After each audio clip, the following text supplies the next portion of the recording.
And?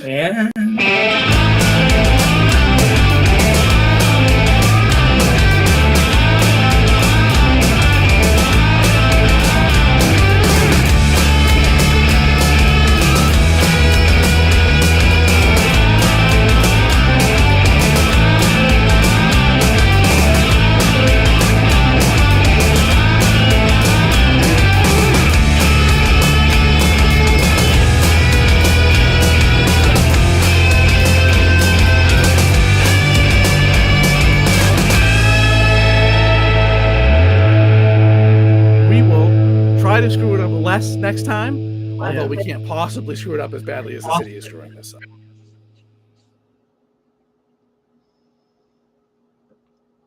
And welcome to the This Week in Worcester podcast. I am Tom Marino. I am editor of This Week in Worcester. I'm here with Mr. John Edward Keogh. He is a contributor to This Week in Worcester. He is president of Hollywood Film Group. He is Hollywood Film Group, and is also executive producer for Manny J Media. Hello, Mr. John. Hello, Thomas. How are you on this Sunday? I'm suddenly feeling British and formal. I don't know why I decided to speak like that. We are in the first of 3 off weeks or 2 off weeks before the next city council meeting.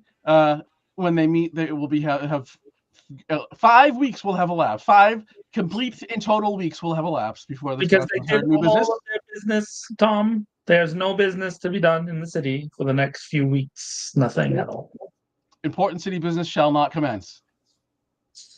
But as long as it's not the fault of protesters, everything's fine. If it's the fault of protesters, well, good God, we need to stop the world. Riot. It was a riot, Tom. How dare you? A riot. So stupid. A riot. What about... It's weird how nobody described, a certain meeting last December 17th as a riot, ever. That was not a riot? No, how dare screaming at women that alleged to be survivors of sexual assault, that they're liars. That's not a riot, but... No. How dare you question such things? Do not question them, Thomas, at all. Right. How dare you? Right. How dare you? Right. I've decided that I am going to be ultra conservative from now on. Yeah? You're going way right? That's my new thing. I mean, not going like authoritarian right? You're going like neo-lib, like Christian conservative right? Not like authoritarian right? Yeah. Hardcore neocon, all super right. Me and Freddie Nathan, we're going to become mayor and co-mayor of. We're going to run together on the campaign. Hardcore campaign. With that ideological underpinning, what do we go into war with Holden? Absolutely, we should. To be honest with you, I think that I think that everybody agrees that Holden shouldn't have the nuclear bomb, and so we need to strike first, and we need to make sure that Holden does not have access to nuclear technology. They've been enriching uranium like 60%, so we got to take them out because at any chance, it's just not tenable that Holden has a nuclear weapon. We just can't allow that to happen. Can't. Weren't they like 3 weeks away from wasn't Holden like 3 weeks away from a nuclear bomb in 2003 or something, 2004-ish? Holden has been working their illegal nuclear enrichment program for like 30 years, and I'm sick of it. So the moment that Fred and I become elected mayor and co-mayor, the moment we're going to initiate the most efficient and secret and super thought out plan to bomb Holden that you've ever heard of. Just like you've never seen it coming, no one will know. But what we're going to do is we're going to send one group of planes out over Auburn, and then the other secret group to Holden to take them out. And all this because like New Jersey told us to. It's weird.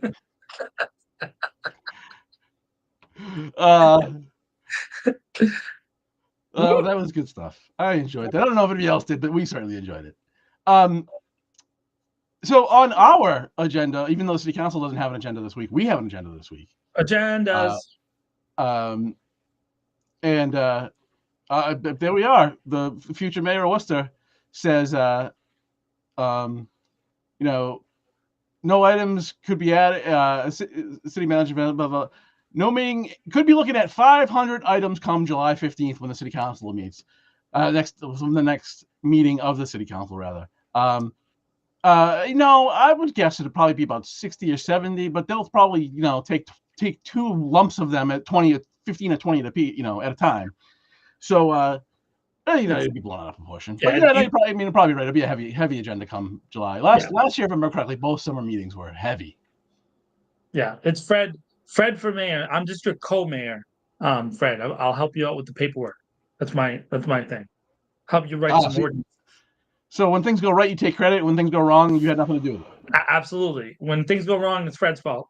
When things go right, I can say things like, I was the one pushing for this, and I proposed this, and the report I asked for 3.5 years ago was the one that led to this happening. I'm already the best city council we got by far, because ideas that I thought about like 17 years ago, that went right. I take full credit for it. 100%. Yeah.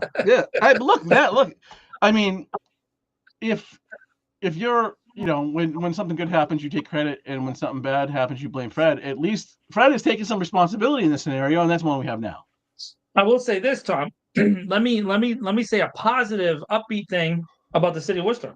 Ready for it? You ready? They completed the Elm Park playground project on Friday, so a whole month earlier, and it had nothing to do with the public pressure that was put on them in various at all. Zero to do with that at all.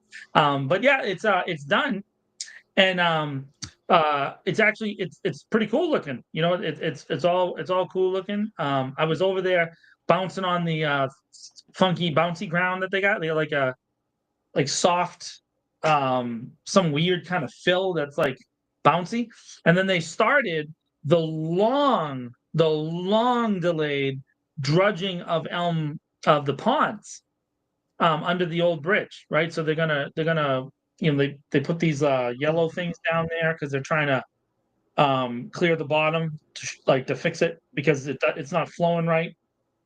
So if you're over there at Elm Park right now, there's like a bunch of little mini islands that have rised up because they're not allowed to put water in.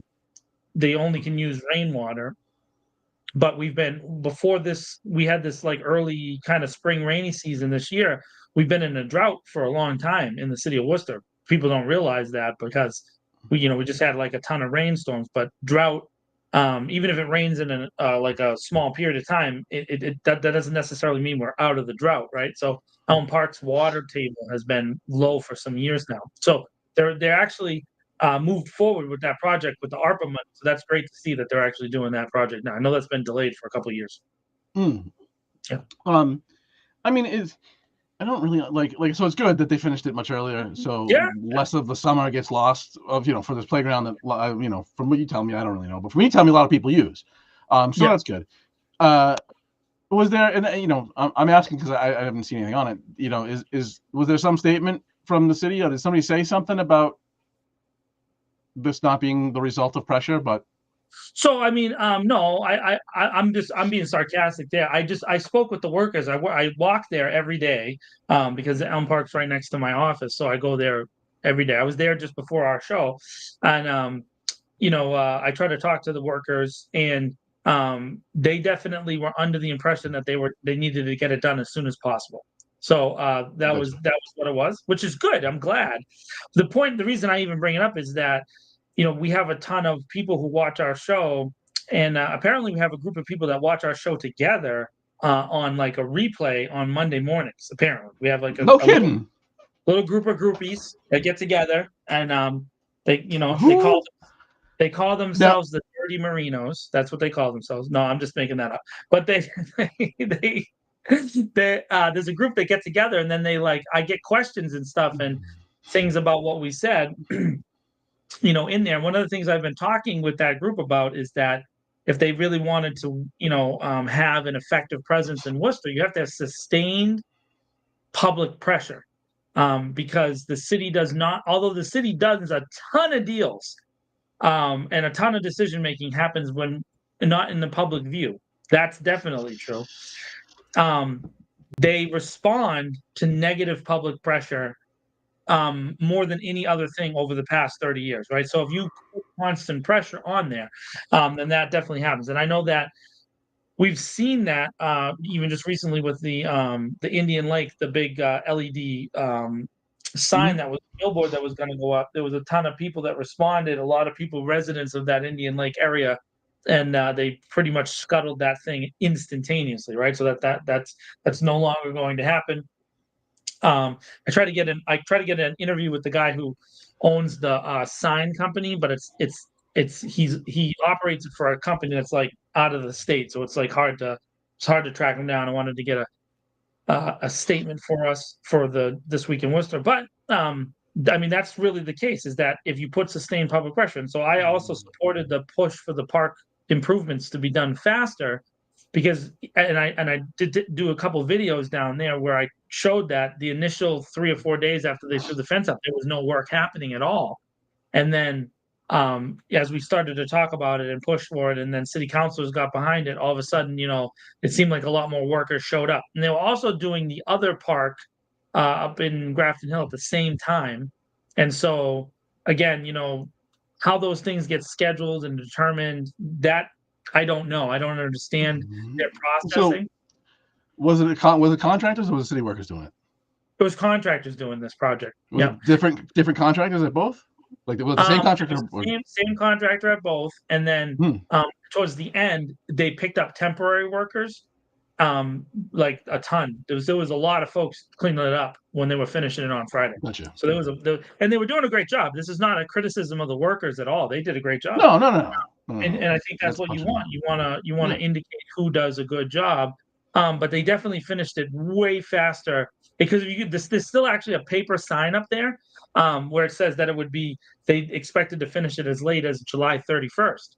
So that is June 27th versus July 31st is a big change in the city of Worcester. We know that. We know a lot of projects that have had delays and all kinds of mismanagement. Look at some of the projects downtown that are just taking forever to be finished, right?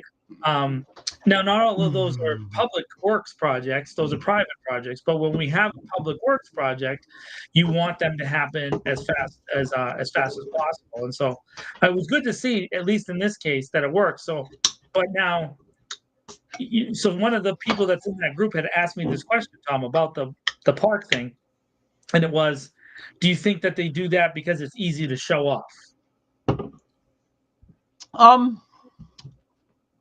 See, I was thinking about it a different way. Yeah. Is why, this is maybe the side of their messaging, their marketing, however you want to phrase it, right? That is their communications that we don't really look at a lot, and it's like this is a missed opportunity, right? Hey, this is done on June whatever, right? We got this done a month early because we heard you. Yeah. But then it's like, kind of psychoanalyzing the sociology of city government here. It's like,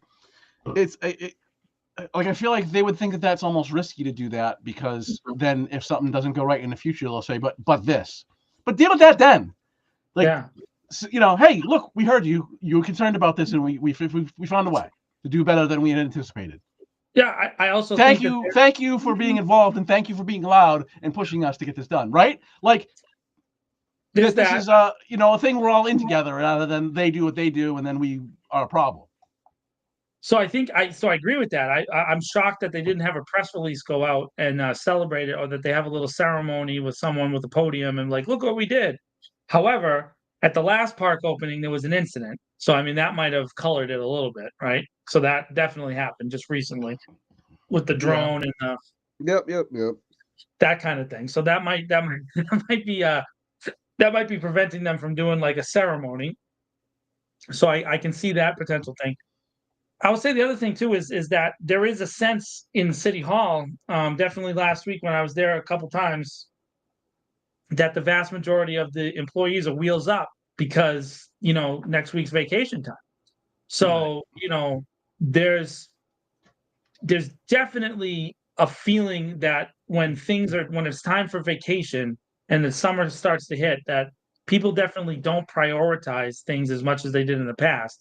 So maybe whoever was supposed to issue whatever press release they were supposed to issue, forgot, So what I did was I wrote one, and I'm going to put it, I'm going to submit it to you on This Week in Worcester later on. And I took some pictures over at the new fancy schmancy playground. And so maybe we'll beat the city to the punch tomorrow morning. Nice. Yeah. Yeah, I mean, so like obviously it's good for that neighborhood and people that go there, with kids, and that's all good. It's just, I just, I'm using the word in a different way than I think we, in the DEI context. But I mean, the inclusiveness of we as a city, not like we as the government, but we as a city, like we heard you're part of this thing, and Yeah. You let us know this was a problem and we understood it, and like we got this done, much earlier than we anticipated because we heard you. Yeah. And they didn't do any of that. Any of it. Yeah, no, I felt it. I feel that directly. I mean, we're going to talk about last Tuesday's city council meeting. I mean, the city manager got a standing ovation from all the people who directly report to him, and so, I definitely felt like they have no choice but to do that there, which is very interesting. Because some of the folks that were there are sources for you and me, and they don't say the same things to us that they did in that room, which is very, very interesting, of course. And that is, I can feel it now when I'm in the building that for some folks that we have become a source of tension, and because we, maybe we are asking for or looking at different things than what they are looking at. And there's a sense of not understanding, but there's definitely a sense that, they are one, and it's like them against the world. And my question to them would be, who did that? Did you do that? Well, I mean, I think that's whose fault is that? I guess is what it is. Yeah. I mean, off the cuff, I haven't given it much thought, but off the cuff, I mean, it's kind of adopting the posture of police departments, not just here but across the country, for some time now. Right. That kind of us against the world. Everybody hates us. It's us against them type of thing. And that happens to varying degrees across the country. How much is it here versus other places? I don't really know. But but it's definitely a thing, that kind of in a bunker thing. And you should respond to. I don't want to say it the wrong way, but you should respond to, or at least some criticism. You should respond to some criticism with transparency, right? With transparency, or kind of an inclusive message, and not like us. I mean, maybe say your city once in a while, for God's sake. Like anything, any like tip of the, this is actually yours, not ours. And it's just the whole attitude that comes out of that building is this is ours, and anybody that wants to do anything different is trying to ruin it. Yeah, if you go to the last two State of the City addresses, taking out the context of what happened with the protest at the last one, but if you just read the actual text of the thing, the city manager says, in both of those speeches, at least twice that I was able to find in both speeches, my vision for the city, my vision. So there's this sense that it's his vision and not a shared vision. And then there's other times when he says our vision, collectively we're going to work together. So there's a contrast, but every once in a while that my vision slips out. And so that is an interesting approach, considering he's an unelected official, that he can set the vision for the whole city of Worcester. And there's no real direct accountability, except if we were to change the city councilors and change the form of government, right? So there's, and that is unlikely at best, right? Because it's a monumental undertaking to change monoliths like these kind of things. It's a big time undertaking. You need a huge amount of people on the same page. I will say this: they've done everything they can to put a bunch of people on the same page. Yes, they have.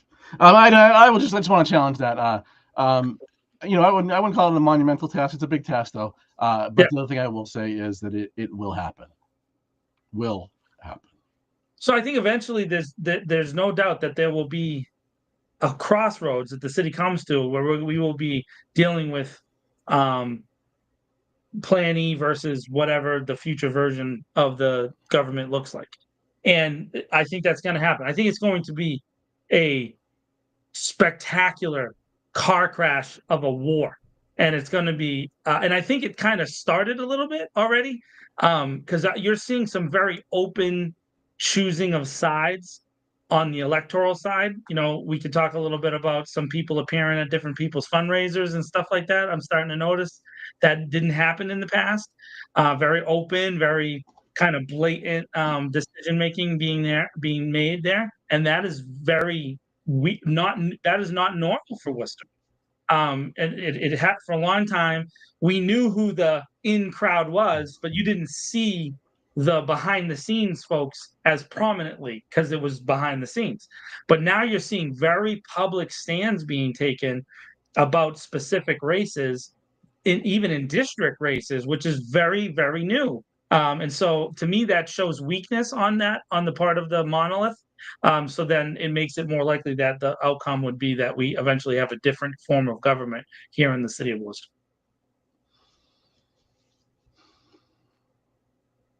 Let's save the rest of that conversation for a little bit because we're going to talk about elections and we can get back to that.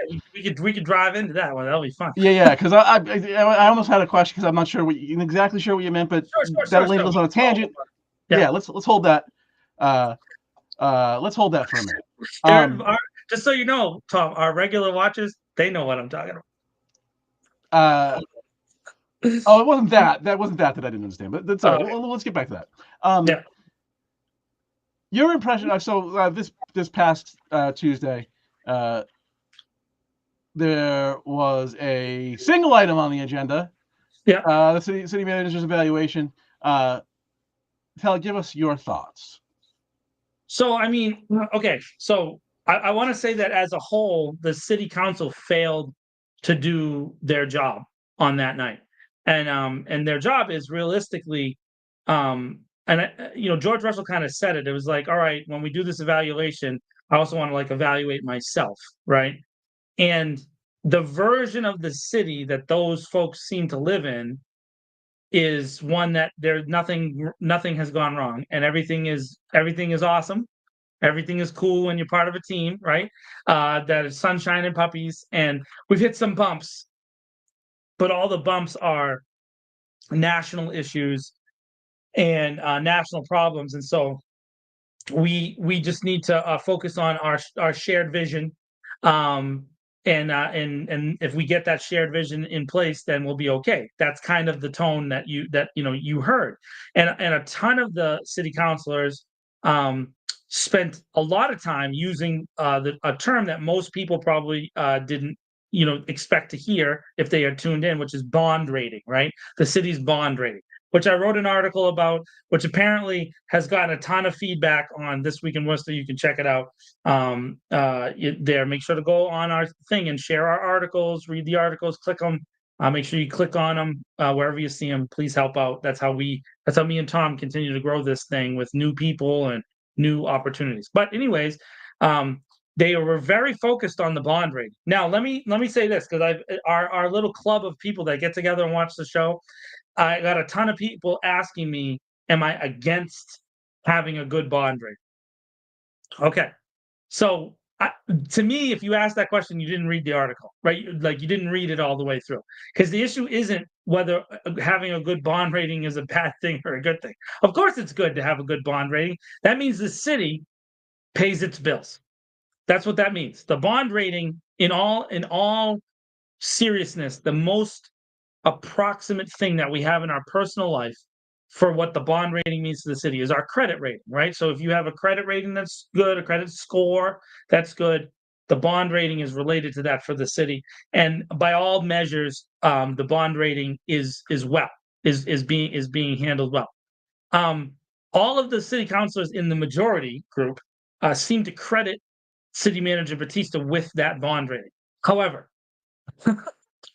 and I didn't go into this in super detail, but one of the ratings that we have is by a place called Poor's, and Poor's, and then if you ever remember the term Standard and Poor's, that used to be like a financial rating organization.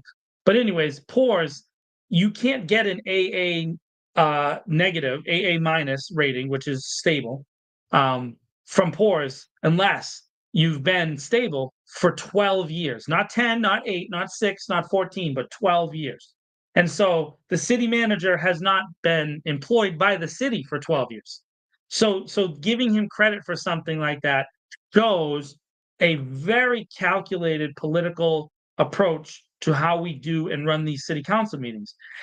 And so in that moment, I'm sitting there and I'm thinking, man, this is super orchestrated, because if anybody takes, I'm not asking all of our viewers or the people who read our stuff to take the time to learn about bond ratings. I'm not asking you to do that. But if you do that, you would know immediately he couldn't possibly be the reason for the entirety of the 12 years. You know that. But yet several city councilors credited him with that. Why? What's the intention? Not only that, it was almost word for word. It was like they made a collective decision and they kind of parroted each other and made sure to mention that, like, man, the bond rating's never been better, and man, the bond rating is great, and our reserve fund is the best it's ever been, and yada yada yada yada yada yada. It was very interesting when you see that, because it seems like it is pre-orchestrated, Tom. That's definitely the sense I got listening to that particular part of everybody's ratings. That they all agreed we need to point out this. So I'm not saying it wasn't there. Not something I noticed that it didn't feel orchestrated. I didn't notice it feeling orchestrated.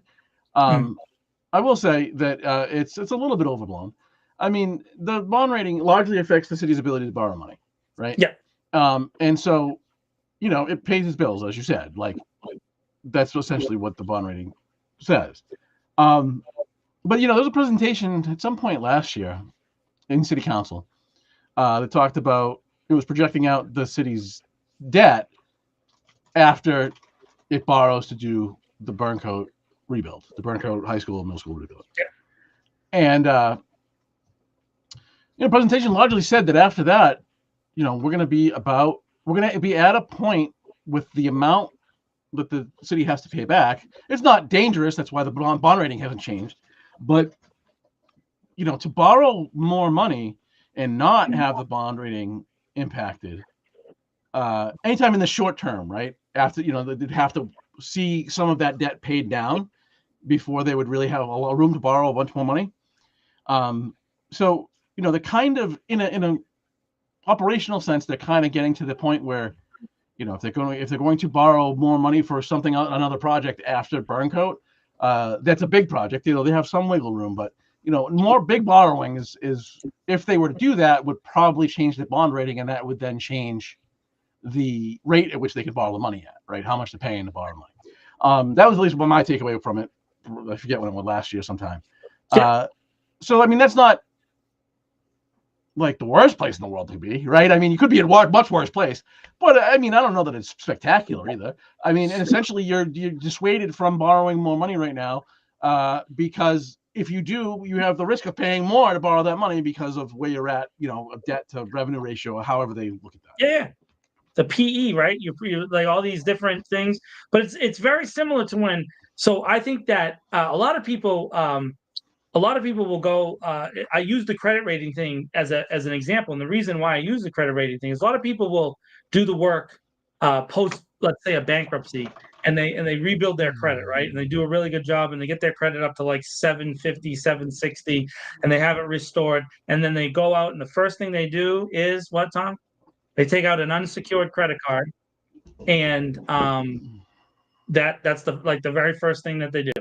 And that unsecured credit card, it changes the way the banks view you, right?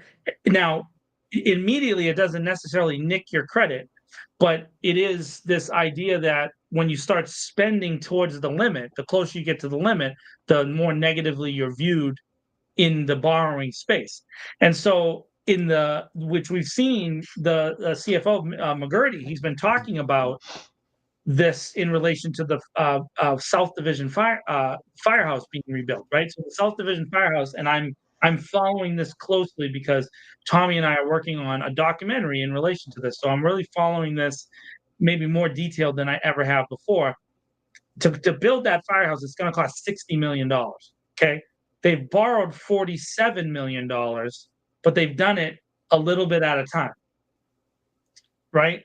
Just a small amount at a time to build up these loans. And then they're supposed to, according to this budget, borrow the final $13 million next year and then hopefully start construction on the building.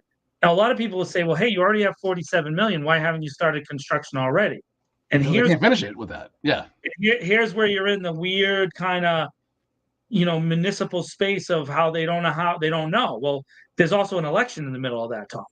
So priorities might change. So that's a big reason why. Now, if you're watching this and you're a firefighter, that probably will piss you off because you're like, wait a second, my health and safety, I'm risking my life. My health and safety is on the line because there's going to be an election and they're making a pragmatic decision with a firefighter's health and safety. And the answer to the voters and to the firefighters is yes, they are. They actually will put, just like they did with the school contract. Remember the election before this, they were fighting with the teachers, right? After the election was settled, then they settled the contract pretty rapidly right after that. But they used it as a political football in the election season, just like they're going to do the same thing. And they did. And if you go back another cycle, they used the firefighters contract, and in the same time period, the police unions contract. They use our municipal employees as leverage points, partially to get those people to vote for them, right? So they're like, hey, vote for us, or hey, I don't know what's going to happen with this contract. Maybe it won't get signed. Maybe we'll get delayed. Yeah, and that is happening in real time, and that's really, you have to look at that thing and understand they're making very pragmatic, intentional decisions with our money. By the way, that bond rating is realistically related to the collective ability of the people of Worcester to generate tax revenue. So we pay our taxes. The businesses pay their taxes. It means that we are doing pretty freaking good for the city. We're doing great. We're paying our bills, that they're able to even borrow that stuff. But there's been several projects that have impacted that, and that's what they're not talking about. So that's why I find it very weird and strange. Now, I know other reporters might not point that out, Tom, but I think it's important to point that out because the same time they're taking credit for that, they did stuff that really put that at risk. For example, the ballpark, the borrowing for the ballpark is a significant risk to the future city council in 2030, whatever. Or God forbid, if the Red Sox, the Woo Sox ever default, then we're in a lot of trouble, right? So there's like a lot of things that could go wrong. Municipal debt can escalate almost instantaneously to large numbers. And you've seen that happen, including to the town of Pawtucket, Rhode Island, who once held the Paw Sox back in the day. They're still dealing with leftovers from the municipal debt related to the team back then. So that kind of stuff is interesting to me. Yeah, and just a point on Burncoat, they actually couldn't start building yet because they got state process to go through. That has to be approved by the state. But point taken with they're saving the money. They're putting the money aside. And by I the just way, wanted to add that. And then if they wanted to come back to us and say, oh, well, you're not including that, that's a legitimate point too, Tom. Same thing with the firehouses. Nowadays, to build a building in this state, you have to go through so many things to get it done because it's got to pass inspection, and it would be really hard to pass inspection. Those old buildings that they're currently operating out of, you wouldn't be able to, you just wouldn't be able to open those buildings because they're just not the right way. I'll give you one example. In the wintertime, you know what the firefighters have to do with the big giant wheels? They got to put chains on them, which is, people don't even realize that that's happening right now. So if they have to go out for a fire or a call in the wintertime, they chain those wheels. And so what happens to the ground underneath chained wheels? Does anybody know? Not good. So if you look at the floors for some of those firehouses, they're wrecked because of the chains. Now, that's not, How do you fix that? I don't know. That's technology. That's changing the road. There's a whole bunch of problems like that. That's not necessarily the city council and the city manager's responsibility to fix that, but it's definitely something that should be talked about, kind of in a more open in a fashion. And you can see most of the time it's just really not talked about openly. And so that's why we're in the position that we're in. And so we're in that room. I was in that room and I just felt weird. You just feel weird because the whole room there was a few people from the public, a bunch of us from the media, and everybody else was an employee and a direct report basically to the city manager. So it was just a strange room to be in. And then they're clapping themselves on the back. And that's really hard to understand when we've just been through the last year and a half of this city council term. Right, it's been a rough go, as you would say. And I'd also say, I think there was more substantive, although presented very lightly, at least it was very clear that there was some criticism that I think was more than in the past. Even, this city manager, last city manager, whatever. It seems like there was a little more substance to some of the councilors' comments. I don't know that it changes anything, but, it's good to see that we're maybe trying to address reality. Yeah, and I thought that they also celebrated that, which I found interesting as well. So the city manager made sure to say, yeah, we got to have constructive criticism. But most of the constructive criticism was vapid, in my opinion. And I'm not trying to go at everybody, but let me point out, we all know that the city has a trash problem. We all live here, right? So that's an easy one to do. So to hear the city councilors say that they hear about trash all the time, yeah, so do we. I hear it all the time too. And yeah, I walk on Elm Street and the wind is blowing bottles all over the place. But part of the reason that's the case is because we have a horrendous trash contract with Casella with these terrible bags. By the way, he was part of the city management team that did that. And some of these councilors were part of the council that voted for that. And those bags are horrible. And the recycling buckets are horrible. And so what plan is there to change that? There is no plan. It's just talk, right? They say it are we talking to them? Is there a plan? Is there something in the future? In the meantime, people put their trash out on the sides. They put their recycling out on the sides, and it gets blown all the way if there's a windy day, right? Because we live on a city full of hills. And so when the wind comes down the hills, what happens? It blows everything all over the place. So, and these are known quantities. This is not, I'm not saying it's not the city council's responsibility to fix the wind, right? You can't fix the wind. It's not their responsibility to fix the hills that we live on, right? So we all live on hills, but there is definitely some room to fix the trash bags, which suck horribly. The yellow bags are trash, and then the green bins, they're bad. Now they've started to make changes, right? We have those new recycling and trash, that pilot program. But they didn't put it downtown. They put it on Grafton Street. So what that doesn't make any sense. So why aren't they putting those bins in downtown where we have the problem, where we have plastic bottles roaming around City Common all the time, forcing the very small City Common staff to pick it up all the time. It's constant. Yeah. The ambassador program, which is run by the BID, downtown Worcester BID, those aren't city employees, those are BID employees. Those guys are constantly busy. They're working all the time. I see the guys out, cleaning up the street in Main South all the time. Same thing by City Hall, getting down towards Mechanics Hall. They're out there constantly cleaning and picking up trash all the time. So that's an issue. How do you fix that? I don't know. I'm not trying to say that I know the solution to it, but better bags is probably step one. So I wanted to interesting question here that I wanted to address from Ed. Worcester actually used to use ranked choice voting decades ago. You think bringing it back would hold politicians more accountable and make sure winners actually reflect most voters want? So I would spend some time. I would not call myself an expert by any means, but I spent some time on alternative voting systems. According to election scientist people, people that do election math, ranked choice actually has an incredibly low voter satisfaction rating. It is higher than what we do now, which is first past the post. Just count the votes, whoever gets most wins. But the other two, the method with the highest voter satisfaction rating is star voting, which is like basically ranking each candidate 0 to 5, and right below that is a bit behind that rather in voter satisfaction rating, but still very high, is approval, which is basically just check off all candidates you find acceptable. Okay. And if you essentially do that, really, for example, for at-large councilor or anything you're voting for more than one person for, you're essentially doing that, right? Yeah. So I'm a big advocate of approval just because, one, people know how to do it.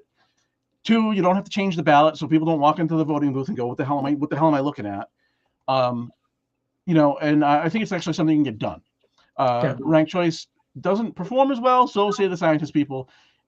People don't understand it. You need like a 30-second primer to even understand what the hell's going on, and people don't pay attention for 30 seconds unless they're already engaged in the topic, right? If you're trying to educate on this, it's very difficult, and there's a lot of holes to poke in it.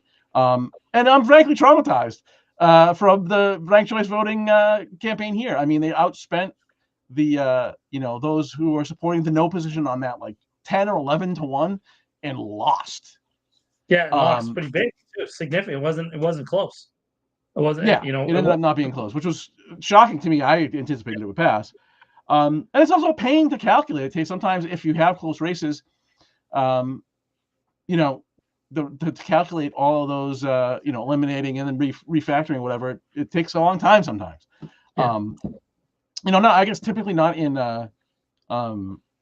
municipal. I mean, maybe in New York it would take a long time. I don't think it would take a long time here, but in bigger places and congressional districts, it takes forever. Could take forever. So I heard a rumor, Shawnee, that there is a plan for that. Not from inside government, of course, but I heard a rumor. Yeah, I'll just leave that at that for the moment. There's something. There's some things brewing there. Yeah.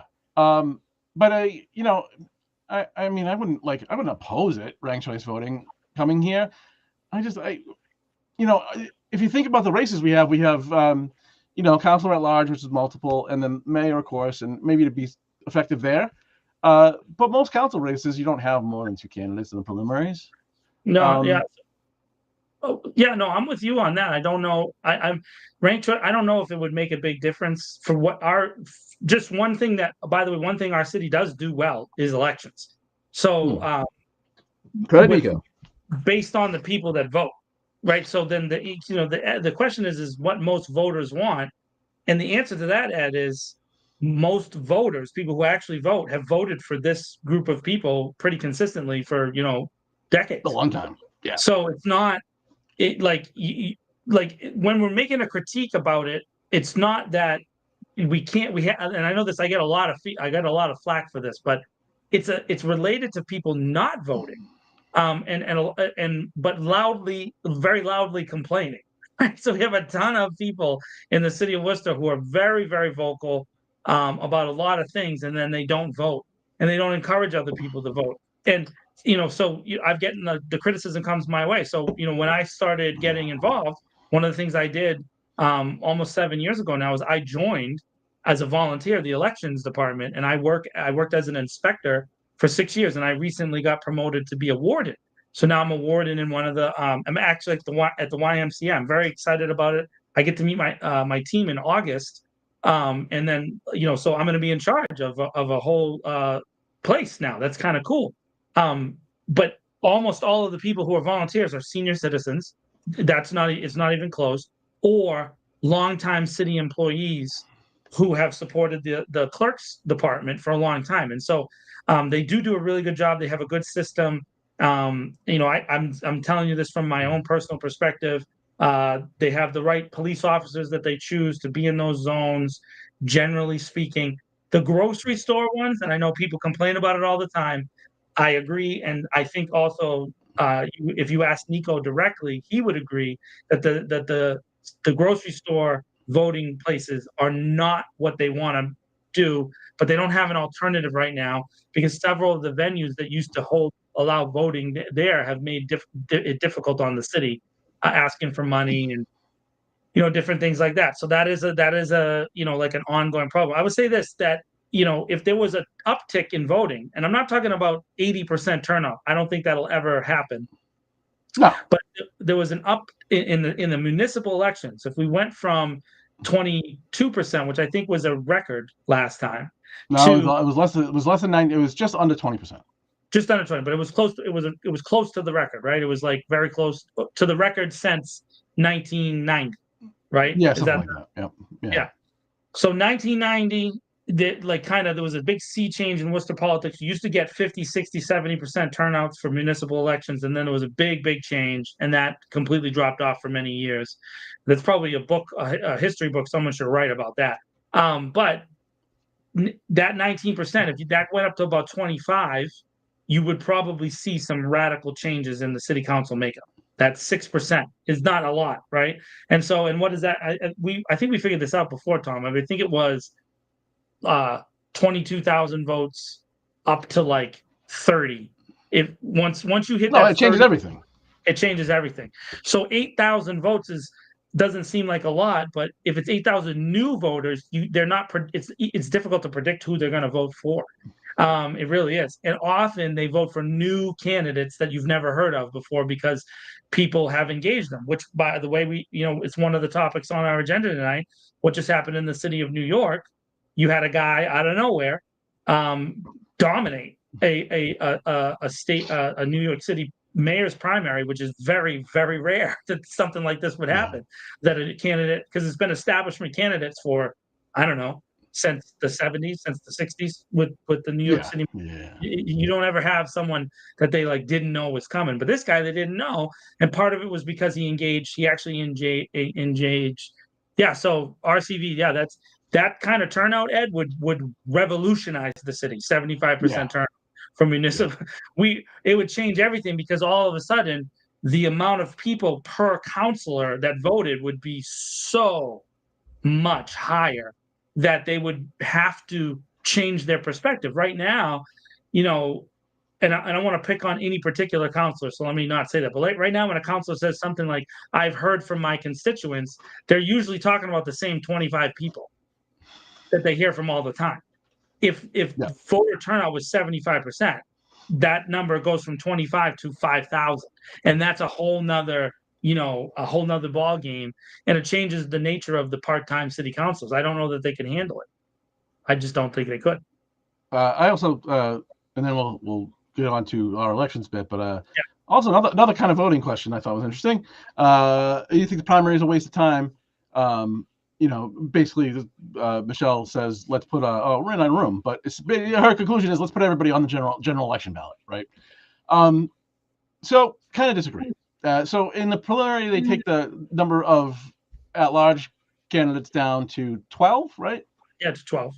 And then it's for all the district races, they bring it down to 2 people. I think it is kind of important, with city council, with at-large council, because we have so many of them that we shouldn't. Not because of the people, but because of the makeup. Nobody has more at-large councilors than district councilors. Nobody does it except for this silly place. But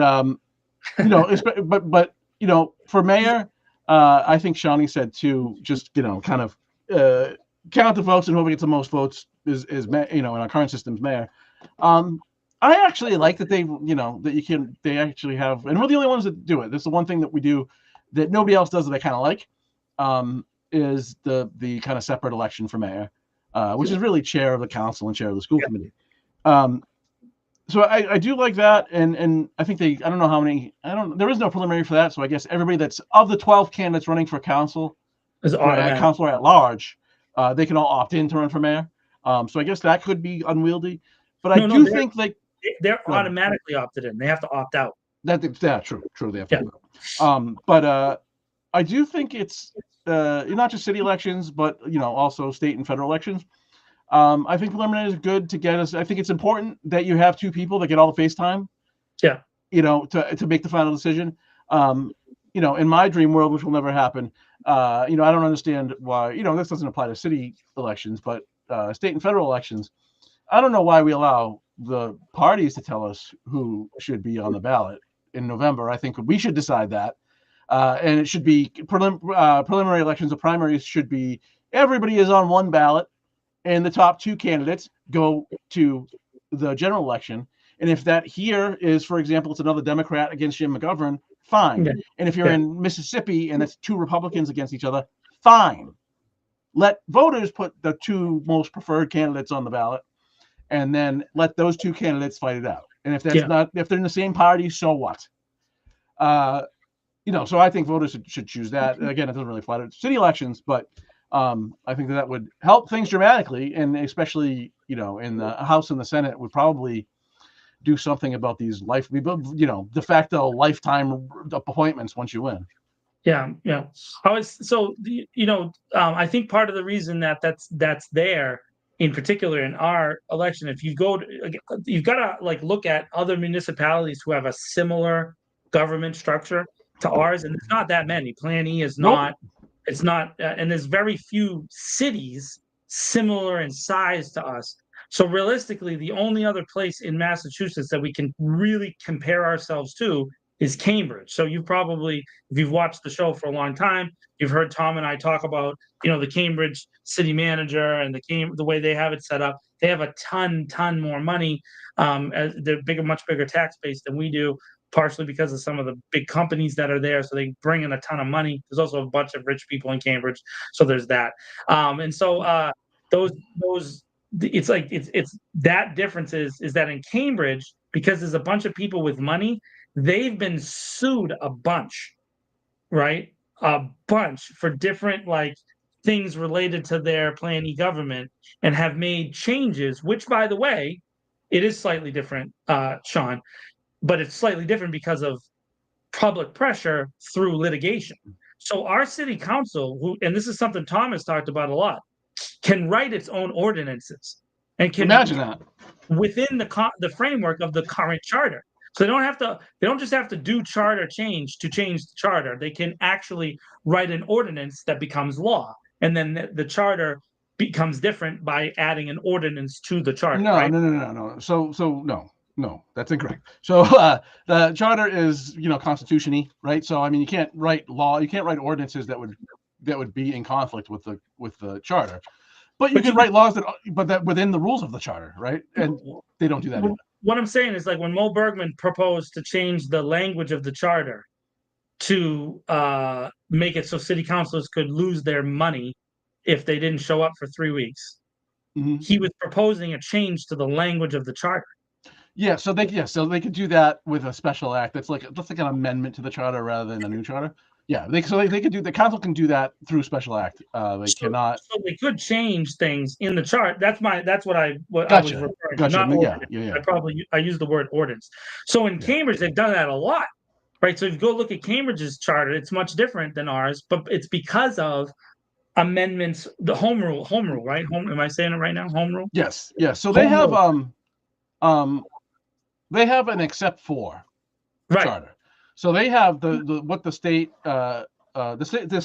prescribes, as you've heard us talk about planning. The state prescribes 5 different plans or 6 different plans that municipalities can adopt as their governing system, or they can create their own through what's called home rule, which is a state law that was added much later that allows municipalities much more self-governance. In Cambridge, they took the kind of what was proposed by the state in law, like this is one of the choices. They took Plan E, and they just took that stock and then have since amended that, right? So they have we use the stock Plan E except for these amendments, right? Which is a little different than most places do it. Boston actually doesn't have, Boston's the only city that doesn't have a charter because that goes back, to common law from 100 million years ago. Yeah. Which causes problems sometimes. Yeah, it does. Yet they did things like they've also made pretty significant changes there. For example, they gave their council actual budgeting power, subject to veto, but actual budgeting power. So they can make changes to the budget and send it back to the mayor, which cannot do here. And if I remember correctly, because I remember this was a big fight when Menino was still the mayor. The city council proposes its own part of the budget, and the mayor proposes it, and then they have to reconcile the two before it goes back and forth, which is different than what we have, where the city manager proposes the budget for the city council, and he tells them, "This is what you get. Here's what you get." No, I think the mayor still makes the proposal, but I mean, their council has much more latitude to make changes and send it back.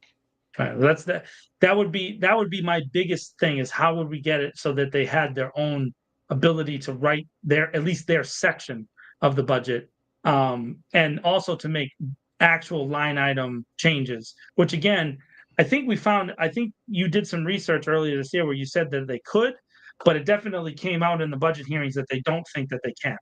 So they don't know. There's been so many mixed messages inside that council chamber about what they can and can't do with the budget. Yes, they can at the account level. So each account has line items. So you'll have an account with that's for a department, and it has salaries and maintenance and other costs, whatever. And so at the account level, they can reduce any of those accounts. They cannot line item. So in the law department account, they could reduce it by a certain amount of money. And that's you want to hire, just for example, and it doesn't even matter the department, you want to hire 5 people. Well, we only want you to hire 4, and you say that this one person you're going to hire is 85 grand or those. So we're going to cut that account by 85 grand. That doesn't mean the manager can't still hire that person. He can just move money around, if he wanted to, and could. But so they can only reduce the amount of each account. They cannot make changes. They can only take money out. And that's a big problem, right? Because why is that a big problem? Because there's really where, if we, the people, decide that we don't really like, I don't want to pick a department, because we have so many people watching the show now that I don't want to say like I'm against a particular department and then have them, call you and freak out. But so like, I don't know, a particular department head, if we don't like the guy who runs, I don't know, we don't like the people who issue parking tickets, right? That's an easy one to go after. If we decide we don't like the meter maids anymore, and by the way, people who are meter maids, please don't come after me. I'm not going after you. But if we decided that there is really no ability for people, voters, to make that specific thing an issue that the city manager would have to even acknowledge, because all that really would happen is the city councilor could bring it up, and the city manager could say no. Basically. He doesn't have to listen. And I think that's where a big root of the frustration is that the city manager, even if we had ranked choice voting, has such unilateral power that without a rollback and a change in government away from that power, it's going to be really, really difficult to ever make specific changes. So you could make general movements, and maybe if something was so corrupt and obvious, you could kind of push for that specific thing, but you'd have to the media would all have to be on the same page, and everybody would have to be going after the same thing, which doesn't happen really in the city, again, because you have media entities that have agendas, and it is what it is, so, and we've been accused of having an agenda, which is funny because I'm not getting, I don't know if, Tom, are you getting paid to have an agenda? Because I don't think you are. I'm definitely not. I don't think you are. So, but whereas that you don't see the same criticism leveled at the Telegram Gazette very often by that particular group of people. So that how do you balance that out? It's bigger question than just whether you change the way that we vote for the different people in order. I think it's a bigger question because the system is so ingrained that even if you did have ranked choice voting, I think it would be hard if you had a whole slew of new counselors, unless their first act is to fire the city manager and then to start firing people. But then will city services fail? Yeah. So the thing with Councilor Russell actually proposed, or asked for a report on, giving the council budget power. And what was not said in the report, there's a bunch of things said in the report about, why this would potentially be problematic. What's unsaid in the report is the biggest obstacle is that we have a city manager system, and therefore there's no veto. So there's no back and forth there, right? If the council were to make changes, there's nothing, nobody can, if 6 councils got together and said they wanted to cut the entire whatever budget, pick a department you care about, there's no ability for the manager to veto that and force them to get to whatever it would be, whatever 2/3 would be. I think they need 2 more to get to 2/3. So that's really the problem with kind of doing what Boston does but Boston has a mayor with a veto. Yeah. There's a couple other questions here. Sure, this is great. Keep them coming, guys. How many councilors should Worcester have? Same as school committee members. Well, so the way to solve the I mean, it's pretty obvious to me. The way to solve the district issue is to have the same number of city councilors as you do district city councilors as you do school committee members. That solves the problem, and you can do that very easily. I mean, Boston's council, I believe it's Boston's council is 9 districts and 4 at large. They have 13. Yeah. So you could do it that way because we have 9, school committee members. You could do it that way. Springfield has 8 district councilors and 5 at large. So this, cities generally have 13. By state law, the stock planee is actually 9, which is what Cambridge has, 9 councilors. Weirdly, they do all theirs at large, though. All their councilors are at large. But this idea that you'd have more at large councilors than district is silly. And in Boston, the way they solved it, if I remember rightly, because this was a big thing for a long time, but when they reduced it to the 4, the chair comes from the at-larges. So it creates and then in the city of Boston, if, for example, the mayor resigns, the chair of the city council is elevated to mayor. That's the way that their succession plan works. So they agreed to it based on that kind of thing. So what you would do here is just do the same thing, right? So if you had more district councilors and we reduce the amount, or maybe go to 13, 9, and 4 or whatever, you just make the chair of the council come from the top vote getter of the 4 at larges. That's it. It's a simple solution. But then you would have a separate mayor, which of course changes everything. That would be a much different situation than we have right now. Right. So I mean, if you aren't aware, by the way, mayor here because it makes Joe mad. He doesn't like that. If you aren't aware, what we call Mayor Petty, he is actually he doesn't run the city. He is the chair of city council and the school committee. Yes. And the city manager is what they would call, at least powers wise. Obviously, he's appointed in other cities. There, the executive, which is what our city manager is appointed here rather than elected in other places. But mayor in other cities, like the mayor of Boston, is essentially the same role as a city manager, just appointed. Right. And somebody also asked about Cambridge. I said, all their councilors are at large. Their budget's insane. It's hilarious how much money they have. Crazy. I mean, just the budget in general. The council has a real budget, for example, and actual, support and whatever. No slight to the couple people that are at city council, working for city council now, trying to help them. It's not your fault that they don't give you coworkers that can help. When you go to the neighborhoods in Cambridge, you can see the money on those sidewalks. Because they have marble sidewalks. They're unbelievable. MIT is there. What are you gonna do? I mean, it is different though in that I don't watch it closely. It appears from afar that it's more aligned with how planning is supposed to work. The manager does a lot more gives a lot more deference to the council. It seems like policy, in some sense, sometimes comes from the council, which is how it's supposed to work. But I mean, this was also a thing that was created 100 million years ago. I forget when it was, like 1850s, if I remember correctly. So it's not been around for a short period of time, at least. It's not brand new, and has changed a lot. No, I don't think anybody, as far as I know, I haven't studied it in depth. So if somebody can call me out, that's fine. But there's other places in the country that also have city managers, and it doesn't appear to me that any of them kind of work as intended when it was first created. Right.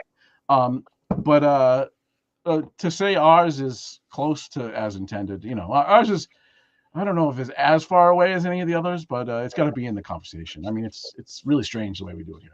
Yeah, it is interesting. I will say this in Cambridge, just because as we've been talking about this more, I've done some studying.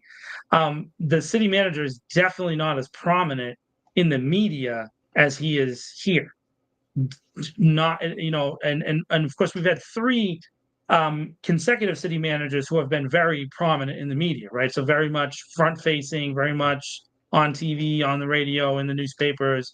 And so that in Cambridge, it's not the case at all. It doesn't seem like that at all. They very much seem to be like the person who executes the city council's agenda versus in our city where it doesn't look like that. And it definitely doesn't feel like that. And it certainly didn't feel like that on Tuesday. It looked very much like the city manager is a conquering hero and needs to be given all due deference for that conquering heroism that he apparently slayed several dragons over this past year and a half, which is cool because I'm totally down to slay dragons. You know, I'm a Lord of the Rings guy, so you know let's get out the swords and let's go for the dragon. But you know that is what is just strange is that it's a dichotomy of thought. You can't be an unelected appointed official that supposedly gives deference, but then presenting front facing the visionary that is never wrong. And that's kind of what we have. And I'm sorry, but that's kind of how we've been managed for the last 20 years. It's not even like it just started. This is the O'Brien, Augustus, Batista reign, so to speak, has been pretty consistently the same thing for, you know, almost 30 years. Yep. And I mean, you know, what's the common thread there, right? It is pretty stock neoliberal, you know, DNC liberal, the neoliberal stuff, right? I mean, it is very mainstreamy. Yeah, you know, yeah. Business is important, you know. Yeah, I mean, and you know, look, probably shouldn't lose track of that Tim Murray was in the council when a lot of this was put in place. He wasn't. I don't think he was mayor yet. No, but he was very much a prominent. But dude. Yeah, but I mean, you know, he was there when O'Brien was hired, and that's really, you know, I don't think Augustus was really tied to O'Brien, but was in that same mold. I mean, came out of the State House, you know, was formerly in the State House, and then of course, you know, the current city manager came up under both of them, right? Yeah. I think if you remember, there was an article when Ed Augustus did get hired. There was an article that Tim Murray hired him from the State House. You know, there was like this. So that's been a common refrain is that the folks that have ended up as the manager have been hired very much by Tim Murray. And so it's hard to get away from that politically because you definitely see the deference towards the chamber here in the city of Worcester. And I know that's like taking big chances, John. You're gonna get shot at. No, I mean, I don't like. Why is that even controversial though? I don't know. Like, it's, you know, people like to play this like, ooh, you mentioned Tim Murray, like he still runs the show. I'm not saying he runs the show. I'm saying that he's a former city official, obviously, who went, you know, at one point was considered kind of a shoo-in as at least a nominee for governor. Before it kind of fell apart on him, and he came back here. But I mean, understand he's the president of the most prominent business, you know, the local chapter. But he's the president of the local chapter of the most prominent business lobbying group in the country. Period. And so that's who he's going to. You know, I mean, it's not even. You know, if you don't like the guy, that's fine. If you do like the guy, that's fine. The reality is, he's a business lobbyist. Yeah, and you can also see who he wants and likes politically. Like you can see it. He makes very specific choices. That's why I earlier in the show I was mentioning that all of a sudden he's also playing in the district field, which is kind of a newer thing for him. At a fundraiser for Jose Rivera, he was very much present, giving talk at that event, as well as Mo Bergman and Alex Guardiola, and then several prominent police officers were very present at that event. I noticed. Shocking. You mean the campaign that the chairperson, I mean, the president of the Patrolmen's Union set off a couple weeks ago when he went on a media tour? Yeah. So very interesting decision-making by Mr. Murray there because it looks like the chamber. I mean, so Alex Guardiola, a school committee member, used to be part of the chamber, now is the head of the Better Business Bureau. Definitely considered to be a chamber candidate for school committee. So the chamber, you know, kind of doing this, it looks like that from the outside, looking at it. Like they're telling you who they want. And when you see that, what's the right thing to do, Tom? I don't know. I think it's up to the candidates to analyze it at least out loud, right? Which is what we're doing. Yeah. I mean, you know, there was some commentary last week about calling out some council members for the way they've used the protest to kind of lob accusations at basically Attell and Christian King and Council Nguyen, orchestrating these protests. I mean, we don't need to rehash that conversation because I kind of had it in council, but there was some comments about we need to call this stuff out and be aggressive about calling it out. And I would just say, no. If they want to, and I'm sorry if I said this last week, I'm going to talk about this last week, but if you want to fight in the trenches, show them what World War I was like and rain hell on them. And they're just not going to do it. Yeah, I think there should be some more, aggressive pushback from people. I think that you have to at least start in the media, because they definitely use the media and the legacy media to kind of push a specific agenda. There's no doubt about that. And that is very, very clear. It was hard to listen to. Like for me, like several councilors talked about Eric being transparent, and I had a hard time hearing that. And they were very much. I came away thinking they really believed that, and that blew my mind. When obviously I was part of the cable commission, and when I spoke out and said something different than what he wanted, we were immediately undercut in any way and neutered. For all intents and purposes. And so then when we resigned, it was really all our resignation was just recognizing that we had been chopped off at the knees, right? So it's like, what's the point of doing it if he's just going to chop us off at the knees?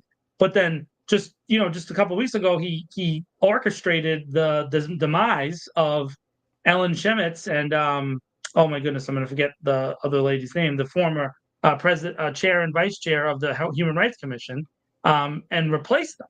And so that was an orchestrated, definitive move. And so now Guillermo Creamer and Randy Feldman ended up with those jobs. And, it's not to be critical of them, but I think it would be hard not to say that the city manager thinks that he can manage them better than he can manage Ellen and Elizabeth Callahan. And Elizabeth, right? So like that is clear. That's very transparent to me. But now, if you said that, if Eric was on here right now, he would definitely not agree with that. He would be like, "No, their time was up." Even though, if you look back at the history of the Human Rights Council, generally speaking, the people's terms just kind of go on forever as long as they want to stay. In this case, they both indicated they wanted to stay.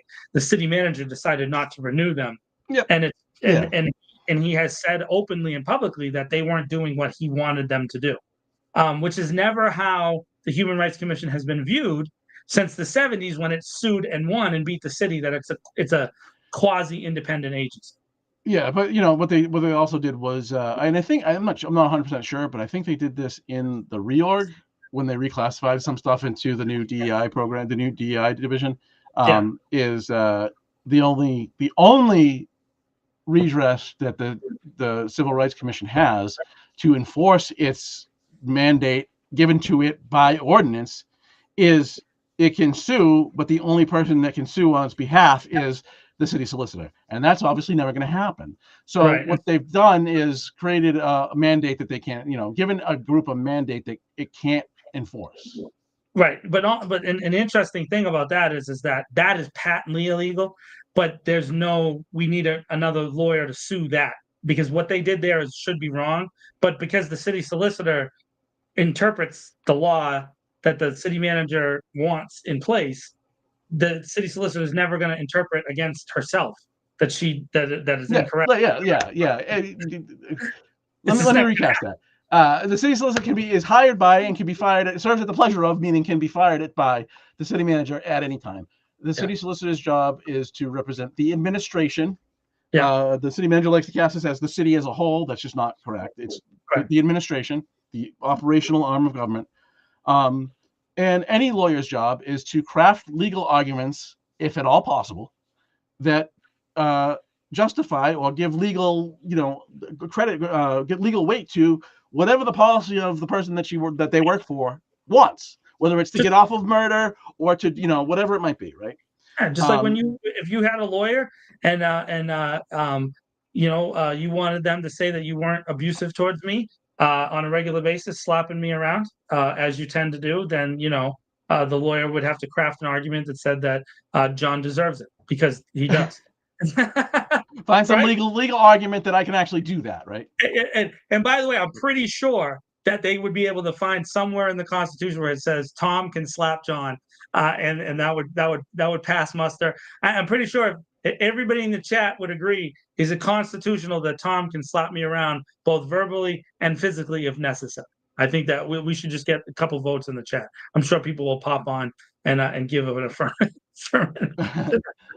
Shawnee also asked, can they clarify? I'm not sure what we were saying at the time. But he said, yes, we can clarify. If they can clarify language in the charter, I mean, it's a legal argument, right? It then comes down to a legal interpretation of what the words in the charter say. Right. So the thing is that what we've seen is, by the way, the operation of the city solicitor is existing now, is that the city council could propose a clarification of the language, but then it goes to the city manager to review through the city solicitor's office, and then the city solicitor can rewrite it to fit the narrative that they think is correct. And that's a significant issue because there's a circle. What you're seeing is just a circular argument going back and forth that always reinforces the administration's agenda. And the thing that's different about Worcester, and this is, I know there's a lot of people ask me this question week in and week out. The difference about Worcester is no one's ever tested these things in court. Right. And because there's not really a group of people that, because generally speaking, the people getting screwed in Worcester are poor, right? So that's the case. So there's not like a huge amount of resources for the poor people, and we just haven't really found an attorney, other than a couple. There's one or two, but who are already slammed with cases, to be able to step it up and maybe offer their services for free, right? You don't have an Erin Brockovich running around in the city of Worcester. You just don't, right? And so I don't have the money that is needed, and it stinks that you even have to have money. But for example, we've talked about the decorum rules. The decorum rules that the mayor currently has in place are patently unconstitutional, 100%. But there's no way to stop him unless someone sues. And so the only way to get that to happen is someone has to go to city council and basically just start F-bombing the mayor until he stops you, and then sue that you were stopped from speech, and then it would eventually overturn those rules because it's already happened in Worcester County in Southbridge, right? In the last I think it was Westboro. So Westboro, yeah. So there's a case that's recently happened Southboro, in the last 2 years, that was decided by the state Supreme Court.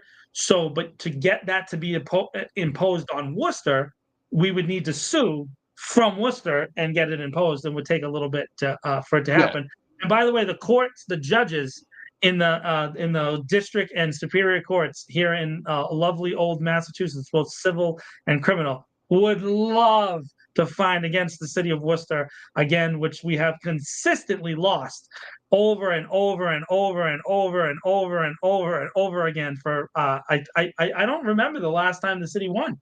I don't remember. Oh, I don't know. Yeah, I mean, it's especially in state federal court, they just get in federal court. We've been losing for almost decades, right? I guess they could say that they won on the state level, where the state district court just recently found that Holden and those towns that were refusing to do the housing near the train stations thing. I guess Worcester could say, because Worcester was one of the municipalities that said it's not fair that the towns aren't also participating in affordable housing. So basically wanting apartment buildings to be built in some of the towns. But that case is going to be pending for a really long time, because I believe it was already appealed to the Supreme Judicial Court. And as far as I understand it, the lawyer representing Holden and 25 other towns that are involved in that lawsuit, the lawyer is a big lawyer, and they're intending to take it all the way to the Supreme Court. And I'm not sure that that's going to pass this Supreme Court as it stands. And I don't know necessarily that it's the way that it was written was constitutional. So even that one, they might have a temporary win. I think they might lose that one down the line. So, we just sue. Get on your horses, get your lawyers, and sue people, because you might have yourself a chance. We got to start a legal defense fund or something. Not a legal offense fund. This week, Mr. LDF. Yeah, let's go. Yeah. So we said we're gonna do a city elections preview. I mean, I don't want to go start picking winners yet. It's just way too early. I mean, I don't, you know, I'm like having second thoughts about doing this, but your thoughts on the election stuff? Well, I mean, the one thing I did notice is that so the tone and the rhetoric of this election has already been off the rails since last year. Not just now. They've been going at each other. Obviously, when Councillor King announced that he was going to run for mayor back in, I think it was October, Mayor Petty came out with a hammer press release to like 2 days later, blaming Councillor King for everything basically ever. It was pretty rough. And then I mean the rhetoric that's been directed against Attell and against Councilor Nguyen obviously has been really heavy. But let me say this on the other side as well. I mean, I don't know that I've ever seen Councilor Toomey, Councilor Bergman, and Councilor Candy Merrill Carlson in particular under duress in the press in the way that they have been this year. So they have been getting some negative stories lobbed at them. And by the way, some they brought on themselves. So I'm not trying to obviate them from anything. What I'm saying is that it is alive and popping here in the city of Worcester very early on, which is funny because Tom, if you remember, you and I talked about not the last cycle, but the 2 cycles ago, how dead it was, right? How like nobody was interested and nobody was involved. And then it definitely picked up in the last thing, particularly in the District 5 race. There was a huge amount of interest in that race. And then this year seems to be more than just that. It's definitely some significant and serious heat in several races here in the city. And so, and then the school committee, again, the school committee is up for, some changes and different things like that. Obviously, Councilor Russell, he's been a fixture. He's dropping out. Jenny Pasillo, she's not coming back. It's an interesting race to say the least. We definitely are going to see, at minimum, 2 new city councilors, no matter what. Yeah. Right? Oh, 3 and 3 because Councilor Nguyen is also not run. So we're going to see 3 new faces this year, no matter what. So by nature of new personalities, the city council is going to have a radical change come November. Is it going to be more than that? I don't know, because I don't know what's going to happen. I hope so, because I think it's good for us to have change. It would be better to have, 6 new faces. I don't know. I don't know what the right number is, Tom. I'm not sure. Yeah. I would not be surprised if, like we saw 2 years ago, that the only changes are the open seats. I really wouldn't be. Yeah. So I mean, that would be interesting. District 1 is, and both those districts are shaping up to be interesting races, to say the least. There's definitely open candidates for those seats, and so and there's some new faces, and there's also some old faces that have come back that we're seeing in that field. So that'll be interesting. I'm generally excited about new things and hope to see new people do new stuff. And so, the media definitely seems more interesting than it was, right? There's definitely a lot more of us. That's for sure. Truth. We got new friends, Tom, all over the place. We got all kinds of new friends. So that's cool. I mean, we'll let you all know when it turns into Tom making $100,000 a year. It hasn't happened yet. We're waiting. We'll show you that. That's for sure. Oh, by the way, This Week in Worcester is always accepting sponsors. We're always open to sponsorships. If you want to advertise your business right there on the website, where we get hundreds and hundreds and hundreds of thousands of views all the time, not on a monthly rolling average on Facebook. We get them all over the place. Facebook, Twitter, Instagram,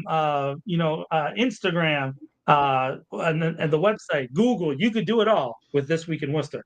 And you can get a hold of me or Tom, and I can talk to you all about our lovely packages, which, by the way, you could probably get a package for a box of saltines because we like saltines. You know what I mean? We're down for saltines. Not even Fig Newtons, huh?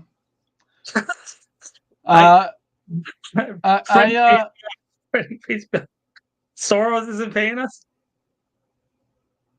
So yeah, I mean, I think that the at-large race, at least at the moment, like, of course this could change it so early, but I mean, if you're betting, you have to say either Sasha Mitra or Gary Rosen. Full disclosure, I think I can't consider Gary a friend. He's a great guy. Yeah, Gary's a great guy. And it's money or name recognition, right? Because Gary never raises any money, but always managed to get elected.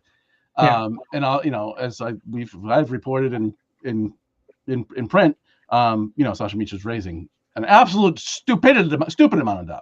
Ton of money that guy's bringing in. Yeah. And by the way, since you did that report, because the cutoff day that you chose, there was like a big. I was looking at the state website. There was like a big reporting that came in like the week after, and his number jumped up even more. So so I used all the. I suppose they both probably filed at the same time. I was gonna say I used individual donations and accumulated them and just added them all up, rather than the summary numbers, because those summary numbers are based on reports, and some of the individual donations get reported interim, right? So I thought that was the most accurate way to do it, was to just take all the individual and just add them up, in a spreadsheet. Yeah. So those numbers, my numbers don't actually at the time didn't even match what they were showing in the summaries, because they all hadn't been calculated into the summary, right? So I'm not sure exactly. I just took the numbers as they were there. I think it was fine at the time. And but who knew that? But I mean, he got like big chunk donations. It was like a week where he raised like $40,000. So it's like that's a huge amount for our. I mean, and for those of you who follow Worcester politics, the person who's raised the most money over the past 30 years has been Joe Petty. It's not even remotely not close. remotely close. No one's in the same range as him. And the most that he's ever done in one cycle, I think, was like 30, and I think it was the last one, if I remember, that he spent out of that account. I might be wrong, but I think it's something around that. And I think the most ad buy that we ever saw him do was like $15,000 at once, like 15,000. But generally speaking, he uses that money for the Mayor Petty tour, which he does every year, which he goes to events and he shakes hands and that's his campaign style, and it's been super effective in the city for now. 14 retail years. politics. Listen, retail politics. That guy's a master. Yeah, he has 22 years on the council and 14 years as mayor. He's been, he doesn't do yard signs. It's really for travel, and he does have a pretty significant campaign team that he usually hires. And I think if I'm not mistaken, his secretary at City Hall is leaving, and I'm assuming she's going to go back. Eliana, who was also his campaign chair, and I think she's leaving the secretary role because she can't be the secretary and part of the campaign staff. And so I'm assuming she's going there, but I don't know that for sure yet. I did see that they posted that job at the city level. Oh, interesting. Eliana is amazing. Eliana is absolutely amazing. She's mind-boggling. Sometimes we fight like cats and dogs, but she is one of the better. Let me say, for folks who have wanted to get things in front of the mayor, she's been the go-to person for years now. Like, if you really want to have the mayor's ear, she's the person to go to. And so and of course she's again, it's not to say that the staff is very one-sided up in City Hall sometimes. So that's hysterical. That is great. Yes, apply for that job. That's a great thing. Metra's over 100,000. Yeah. So I don't want to go making predictions. That's the other thing I'll say is it's just too early, and it feels like undercutting people, right? Who haven't even get started yet. But I will say that I think it is a real reality that the only changes we see are a real possibility, rather. The only changes we see are the open seats. Yeah, I think I've done this now since. So when I was with me at Unity Radio, and then at What's Up Worcester, and then Managing Media, and now with you, I kind of stand on the same general principle. I don't endorse candidates. I don't go to any fundraisers, because I feel like it's not fair if you think that I'm supporting one particular candidate. I don't think that that's fair, so I try not to do that. I don't think it's hard to figure out where I stand positionally on certain things. I think that's pretty easy. But I do tend to we really very rarely touch the national stuff, the national wedge issues here. Tom and I very much focus on practical politics versus, the press release of the moment. Because that I just don't know that that's how you run a city. And frankly, that hasn't been an effective way to get elected here in the city of Worcester. It's never really worked. Right. Yeah. Last thing I want to touch on was the world is just falling apart after the election of the Democrats' nominee for the mayor of New York. We're all gonna die. Socialism ruins the world, Tom. It is. He's a communist. That's Russia's coming now. That's what it is. I mean, the headlines like now, like today, I just looked before we came on. I just Googled his name real quick and looked at what the news stories at the top said. Executives are going to flee the city, and Wall Street's just going to, everybody that works on Wall Street's leaving, and none of that's going to happen. So the major thought I got about is, if the Democrats didn't know why people hate them so much at the national level, Hakeem Jeffries has proven why, in that he didn't endorse this guy because he needs to adhere to a certain set of things that the national Democrats want him to before he'll do that. And that's just a douche move. And by the way, I'm not saying I support this guy or not, but the fact is he won the Democratic primary. He ran as a Democrat. He won. He knocked off our favorite buddy there, Cuomo, Andrew Cuomo. He knocked off Cuomo basically by TikTok and door knocking. That's really how he won. It is TikTok. He won on TikTok, man. I don't know what else to say. And he didn't spend a ton of money, which is why it's such a big shock to the establishment. And then, of course, New York City has for decades been ordained who's the mayor. The mayor is an ordained person. Like, we pick this person and they're the mayor, and that's who it is, and that's how it's been for a long, long time. And so I love it. I love that there's a new person that's going to challenge it. I don't know if he's going to win or not because it looks like Cuomo and Adams, and then there's our who's running as the Republican, the Guardians. Curtis Sliwa, yeah. Yeah, Curtis Sliwa, the Guardians. That guy was in. I remember he came to Worcester a couple of years ago to kind of help the streets of Worcester. Yeah, so he's not gonna. That's not gonna happen. And it looks like Cuomo's gonna. I love that guy. He's hilarious. It looks like Cuomo's gonna run, and the current mayor is gonna run both as independents. You'd think that they'd split votes in a lot of cases. Yeah. But more whatever happens with that. But more what this guy ran on was, you said, first of all, he went out and talked to people. Did a whole a video kind of series or a video documentary type of thing. You went out and talked to people who work in halal food carts, right? Now, there's a thing in New York. It has nothing really to do with religion otherwise, other than the food prepared in a halal way. But talking chicken over rice, goat over rice, stuff you get off of a food truck, for example. And he went and interviewed all these people about what they're paying for their license. They can buy the license for $600 from the city, but there's only a limited amount of them, and they've all been sold long ago. And we interview people who are paying $10,000, $15,000, $20,000, $25,000 a year for this license you can buy from the city for $600 because he's actually kind of leasing it from somebody else who owns it. Right. And then compare and then use that as a driver of the prices, which all these people said they're now charging $10 and $12 for a plate that they charged $7 or $8 for a couple of years ago. Yeah. And that, talked about cost of living stuff in a way that actually people see in every day, and he's just telling them what, reinforcing that he sees what they see. Yeah.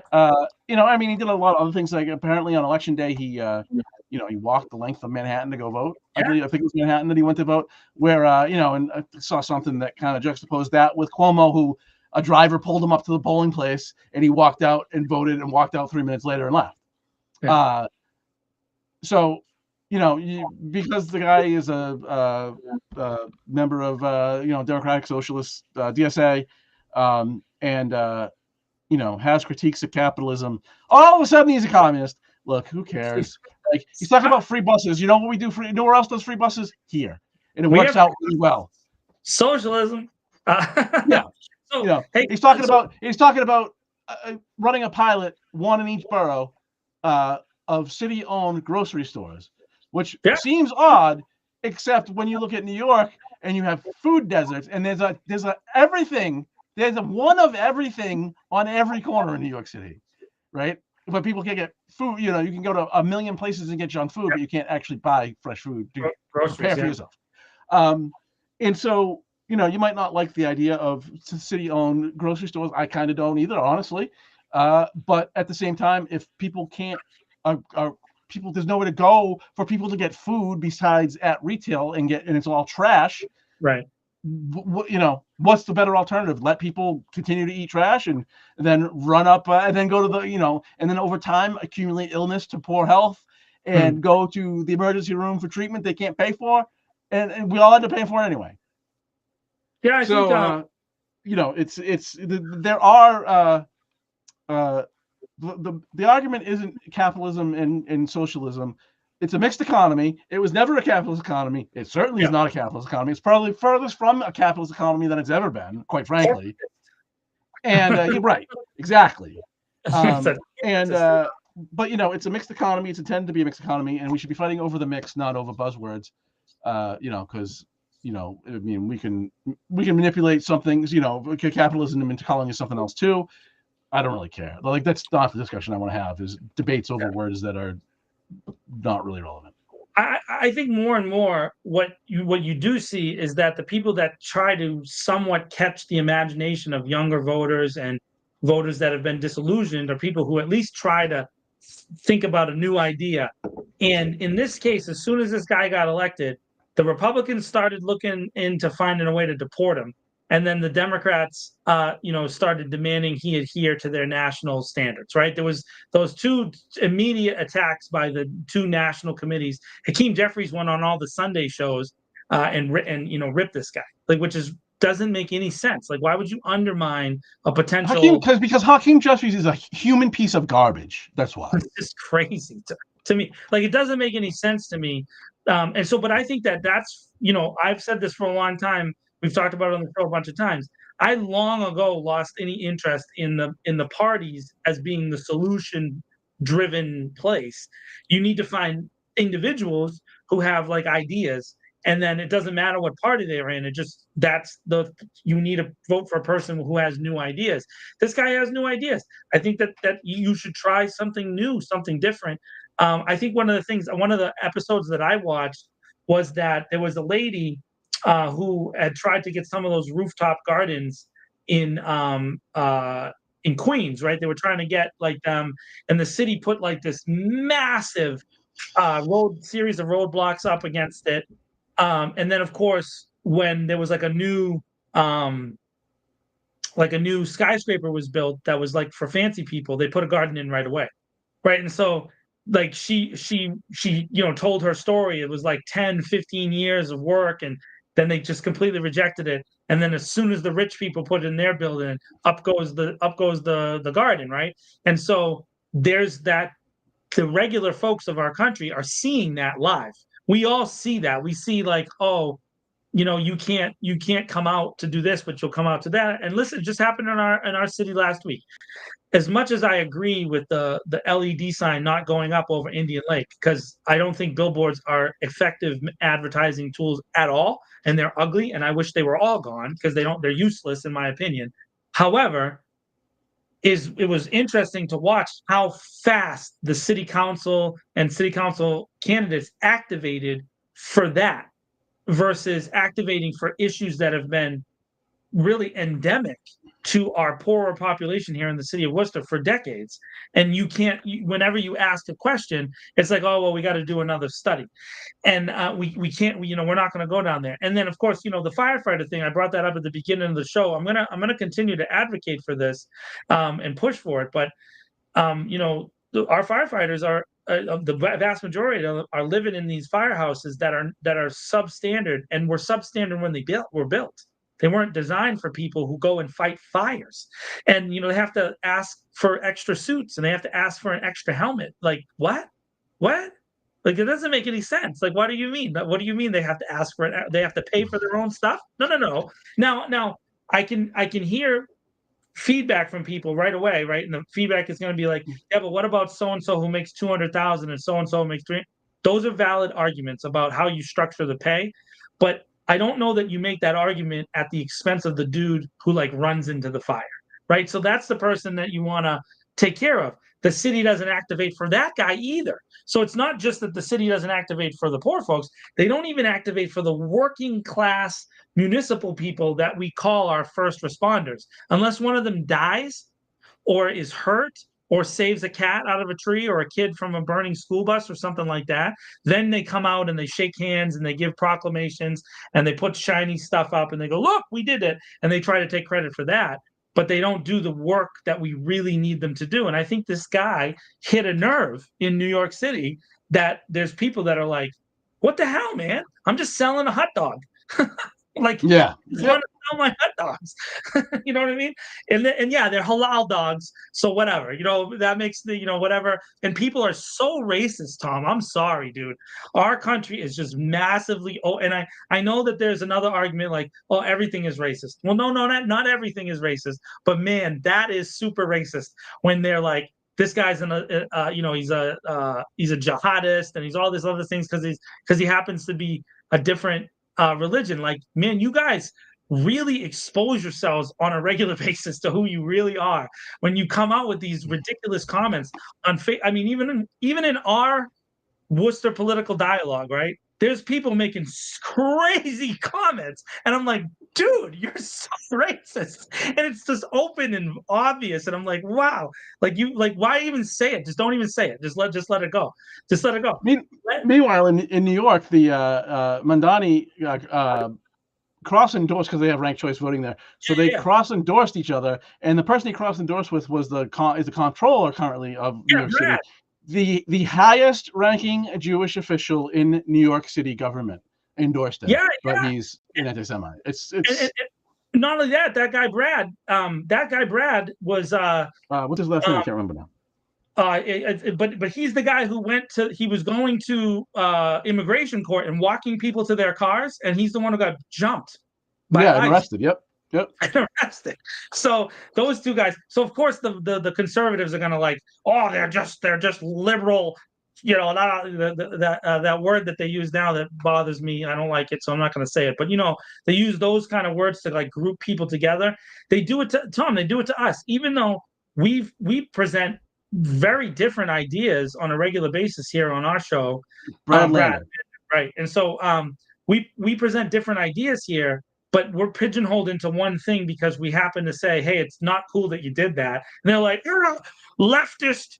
They just go right at us with that's the same thing. And I would say that the two white dudes are probably as far from that as possible, but yet they really want to like kind of pigeonhole you into this certain thing. Like, you got to fit, you can't be anywhere else. You got to be in this box. That's the only way that you can only be a Democrat. You can only be a neo-lib Democrat or a neo-lib Republican. There's no other options. There's no in between, right? No, the neoliberalism is the thing I fundamentally reject. So I don't know what you're talking about. Yeah, and I would say, I agree. I agree with that. I agree. We've said this before, but I'm really for people and people being able to like be free and like live their lives and not have some other person tell them how to live their lives.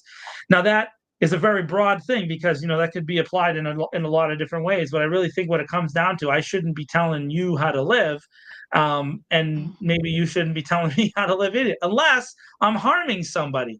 Which, in the case of the dude who's hoarding all the hot dog cart licenses in New York and then selling them back. By the way, go look at the people who own those licenses and see where their background is, selling the exorbitantly priced leases of the licenses to the cart guys, and see who's making all that money. Go take a look at that. That's a deep dive that'll take you, that the internet will blow up for you. Chat GPT that and see what happens and see how it goes. just the last thing, I just wanted to address this real quick, so I thought it was interesting. Sure. Our boy Shawnee talking about Mandani, the socialist and a jihadist somehow. So weirdly though, socialism in the Middle East is like a different animal. It is because Islam's so much a part of the culture. that it's it's kind of hard to get away from it if you're a Muslim and you do anything, right? I mean, Islam is part so ingrained in culture. So like if you think about the Ba'ath Party, which is the party of now it became very different splinters over time, but it was the party of Saddam Hussein. It was the party of the old man's kid is what I call him, the guy who just exited Syria. His name's eluding me. Bashar, al-Assad, Al-Assad. the old man's kid, Bashar al-Assad, yeah. And was I think was also oh God, I'm gonna forget his name. The Egyptian leader pre Mubarak or pre Sadat. Somebody will come up with it. Jamal Abdul Al Nasser. Yeah, there you go. I think his party was Ba'ath, but maybe not. But that's all. Or Fatah, which is the party of the current leader of the PLO, Mahmoud Abbas. Fatah has socialist roots. And actually, although there are people even in our community who will deny this, the organization that eventually became Hamas was supported by Israeli intelligence services, specifically to build an Islamist movement that was a counter to the Ba'ath and the PLO socialist agenda, right? So there was the reversed argument then, right? It was everything was anti-socialism then. Oh, so we need to prop up the Muslims to drive a wedge into the socialists because, of course, socialists are going to take over the world, blah, blah, blah, blah, blah, Red Scare stuff. And so, the mix of especially cultural influence of Islam in the Middle East and socialism is really interesting in this, like nothing else that happens in the world, in the rest of the world, because, of course, traditionally socialism is very anti-religion. Yeah, and so the thing is that too is this a weird American thing, and maybe it's because of the way we were taught in high school, particularly in the 70s, 80s, and 90s. There's this weird American thing about tying socialism specifically to Soviet era Russia, right? And not being able to make the historical pivot point between Stalin and Lenin and the difference between those two men and not only that, the kind of period in between as Stalin was becoming Stalin, right? This single man, strong arm state corporatism kind of thing. Remember, there was a lot of state companies that were kind of propped up and kept in a certain way. A lot of 5-year plans over there. I noticed that our city tends to have 5-year plans. I don't know if anybody ever picked up on that a lot. Anyways, I mean, as long as we're not as long as the proposal isn't to build a bunch of farms in the middle of inarable land, or land that can't grow anything. I noticed that it's only negative when it's a certain thing, and then when it's another thing, it's not negative. And then if you were to show them the history of that, they'd be like, "I didn't know that came from there." But anyways, that's neither here nor there. But in particular, there's this thing we're trying to tie it back to Stalin, and there's this approach that says that the Soviet project failed. And if you talk about Soviet era Russia in any positive light, you're immediately a communist and you're bad. But the problem with that is that it doesn't reflect history, because they did have a successful system for multiple decades that worked. Now, it didn't work for the poor people. It didn't work for the poor people because none of those systems ever work for the poor people, right? As soon as it gets taken out from the kind of communal, kind of co-op agreement kind of stuff that we kind of talk about, that's really grassroots level, and it becomes state capitalism or some version of it, which is very much what we have in the United States. It's just colored in red, white, and blue. It's always the poor folks who get the shaft. It's never the barons. The barons are always living on their yachts and doing their thing and all this other stuff.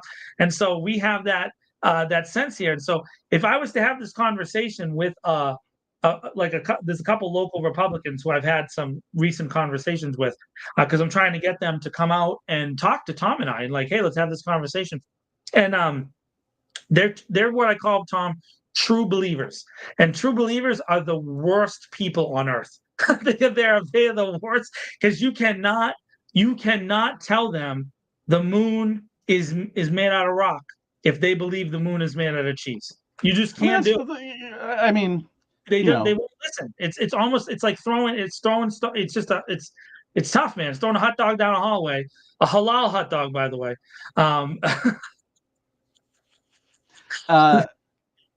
Yeah, and I just I'm going to highlight that again. Shawnee hit it right in the head. So the Soviets never really. The Soviets never really got out of state capitalism. Whatever their vision to get to socialism was, that doesn't. The Marxist philosophy. I mean, I read it, but it just doesn't interest me much. But the bottom line is that the Soviets never get out of state capitalism, and we're headed more to a state capitalist system every day. Yeah, So, I think that's reality. So look at this. Look at so gross, John. So look at this. Look at this. I'm not. Oh. Now I just realized what I said. I didn't mean it like that. I missed it. Don't repeat it. What I said, dude. But so I would. When we were growing up, right? It was definitely like a thing that Reagan took down the Soviets, right? That was definitely a thing. That's what happened. But that is not what happened at all. What happened was the folks that they were working to death in Siberia finally got mad and said, "No, we're not doing this no more." And there was a pushback, a huge, massive pushback, and a lot of it happened in those, former Soviet era states. They couldn't manage it anymore. They couldn't manage Kazakhstan and every other place that they were dominating at the time. They just couldn't do it. They didn't have the resources, and they didn't have the like state. The patriotism had been lost. People were defecting all the time. They had, we had gymnasts and scientists leaving Russia all the time. And so it wasn't Reagan. Reagan just got in at the end when it was already done. And he took credit for it. Look, I mean, that's Reagan brought talk about neoliberalism. Reagan brought neoliberalism to the mainstream. I mean, and that is really the cause of everything. The destruction of the country is that I believe that firmly. However, I mean, there is something to say about the arms race, and I mean, that was a reasonable philosophy that isn't the end all be all, but didn't help the Soviets, right? I wouldn't say he did nothing, but. Yeah, right. But I mean that that Reagan was elected and then suddenly that was it. No, that's not how it went. And look, it was a bad system with often terrible people that ran. Boris alone, Sean. I mean, you can. That's why the Mother Russia speech is kind of is a big point in history. It was really, at least by professor that I studied Russian, that era of from the Russian history perspective.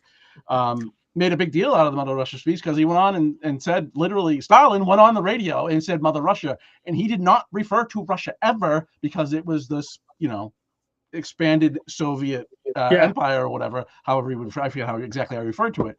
But I mean, they wouldn't talk about national identity because nationalism was another ism that wasn't socialism, right? And that was, I mean, and there's a whole thing, calling Stalin a socialist actually is kind of funny because he didn't really do anything socialist. He killed lots of people, and some people like to make that about socialism. He was great at that. Yeah, he was the expert. No person, no problem. Yeah, he was great at murdering his own people. At mass levels. Yeah, mass levels. So I mean, for years we've heard like we're creeping in that direction, and it's hard not to to step back for a moment, and because there's only so many people you can call Hitler or Stalin before people stop. They just tune out and they just don't listen. So you have to look for specific actions. And I mean, I think for me, one of the biggest, most alarming things is this rapid upturn in militarization of ICE with the masking and the hiding of identities and this idea. I've gotten into the back and forth with several people about this, and they'll say, well, they have to hide their identities because gang members target them. And so then my response is, can you give me one example of that ever happening? Yeah, because I got about 10 examples of people pretending to be ICE that are harming people out there. Exactly, right? So then where's the balance? You know what I mean? And their balance, they can't give you an example, right? Because there is no example of that. There is the example of the targeting of the the federal courthouses by certain groups. That's true, but it wasn't this gang that they're blaming everything on. This Aguas, whatever it is, that they're now. That's like the new, that's the new MS-13 is the Aguas people, right? Yeah. Well, I mean, they burnt out the MS-13 when they typed the MS-13 over that. I can't think of his name. The kid from I think Garcia, Maryland's. yeah.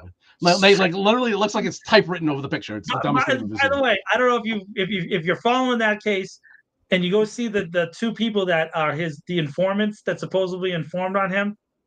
Those are the people that we're gonna believe. Like, I mean, the two people that are informing on him are like stand-up citizens, like Little League Baseball, and like, they're the people we're gonna out of nowhere. The guy's a human trafficker, and it's the two people that have been in jail, Aqua de Velva. The two people that have been in jail for so long. Yeah, the knuckle picture was my favorite. It just boggles my mind. But that when you see that, you can't deny, Tom. At least I can't deny at this point that it's strongman tactics, which is push the envelope, see what you can get away with, and then pull it back, and then push it again, and then pull it back, and then eventually apply the thing, and then confusing statements like hey, we're going to help the farmers, hey, we're not going to help the farmers, hey, we're going to do the tariffs, we're going to not do the tariffs. It's an intentional approach. It looks like chaos, but it's not. It's very much a targeted, directed, specific plan of attack that you see him work out in real time. So I don't think it's all orchestrated. No. Some of them are actual idiots. Some of them are. I mean, some of this is very reminiscent of the last time we had a Trump administration with messaging that makes sense and that back and forth, and you can get him to take any, because the man has no core values, so you can get him to take any position if you lean on him long enough. True. So because to me he is an actual. He is what I would say he's a 3/4 genius, right? So 3/4 of the time he can execute the plan that he thinks that he came up with. Right? He can deliver that plan 3/4 of the time. The other 25% of the time, whoever's kissing his butt is the one making that plan that they've decided to take happen. And the thing is that there's competitors kissing his butt. So and the competitors, none of them are on the same page. So they're jockeying for position at all times.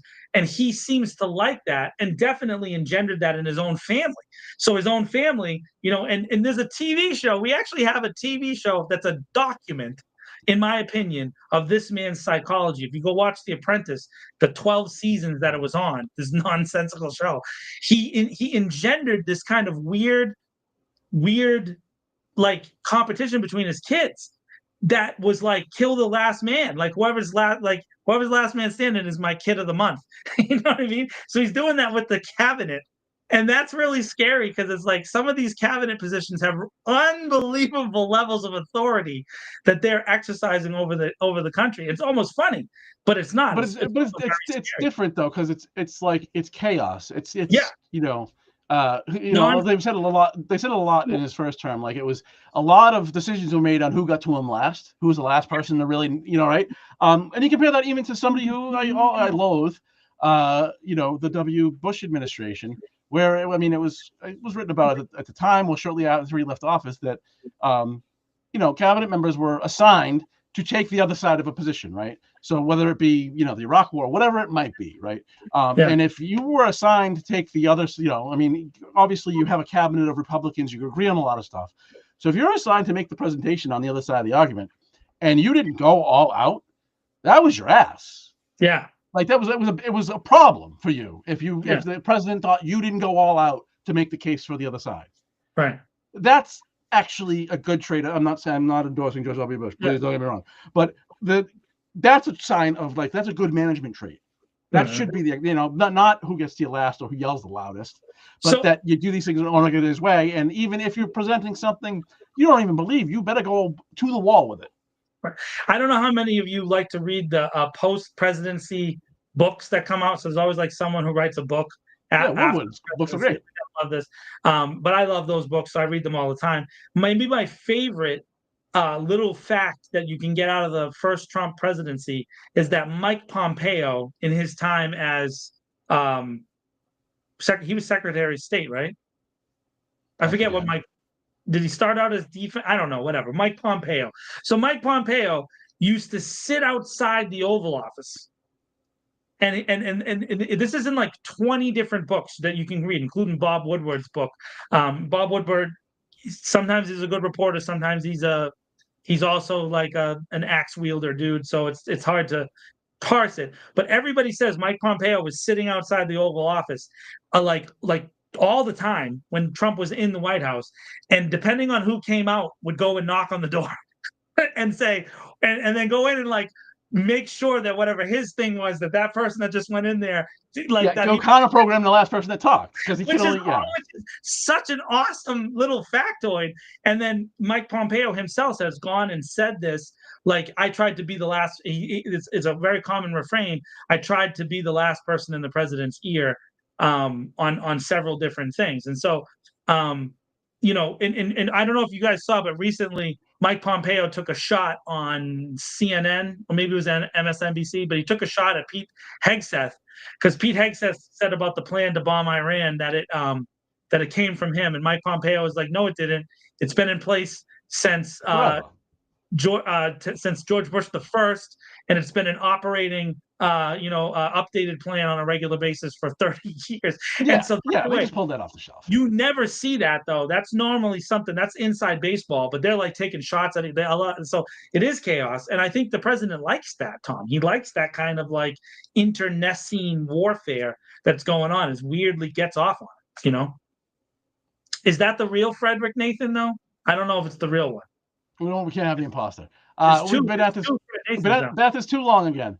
It is time for John's favorite part of the show. Oh my goodness, it's not. Oh, you know what? I don't know. I might resign in protest. Let me tell you, folks. Every week you have a history of that with Tom Marino. I do. I have resigned in protest in the past. Tom, we know that this is his favorite part of the show. Every single week, he doesn't want to admit it, and it's not just Tom's favorite part of the show. It is by far the entire world's favorite part of the show, worldwide. This is the part of the show that people watch and they wait for every week, and that is Tom's favorite things.